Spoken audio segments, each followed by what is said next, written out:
உங்கள் வீடு தேடி வரும் அரசு. உங்களுடன் ஸ்டாலின்.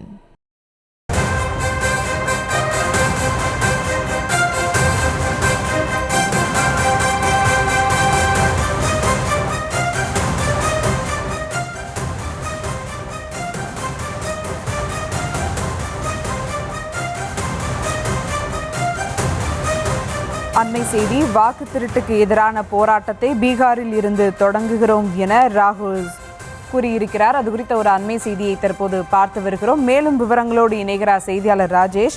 வணக்கம் ராஜேஷ். வாக்கு திருடர்களை தோற்கடிப்போம் என ராகுல் காந்தி தெரிவித்திருக்கிறார். மேலும் விவரங்கள்.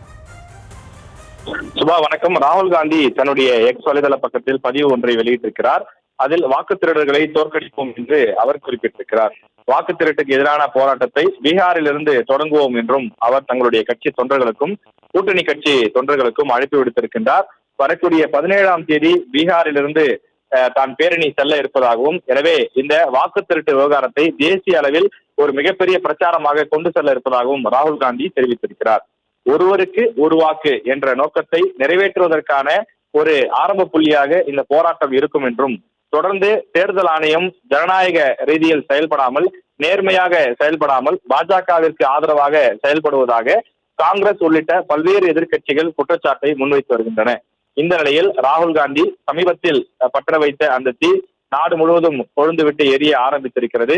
குறிப்பாக கர்நாடகாவில் ஒரு தொகுதியில் பல இடங்களில் போலியான வாக்காளர்கள் இருந்ததாகவும், போலியான முகவரிகள் இருந்ததாகவும் அவர் குறிப்பிட்டு அந்த வீடியோ ஒன்றை வெளியிட்டிருந்தார். எனவே அந்த விவகாரம் தற்போது மிகப்பெரிய பேசு பொருளாக மாறி இருக்கின்றது. ஜனநாயகம், அரசியலமைப்பை காப்பாற்றுவதற்கான போராட்டமாக இந்த போராட்டத்தை தான் முன்னெடுத்திருப்பதாகவும், இதில் வலிமை சேர்க்க விரும்புபவர்கள் அனைவரும் ஒன்றிணைய வேண்டும் என்ற அடிப்படையிலும் இந்த பதிவை அவர் வெளியிட்டிருக்கிறார்.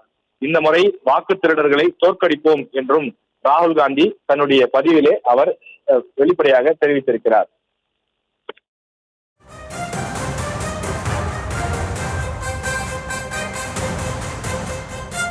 விவரங்களுக்கு நன்றி ராஜேஷ்.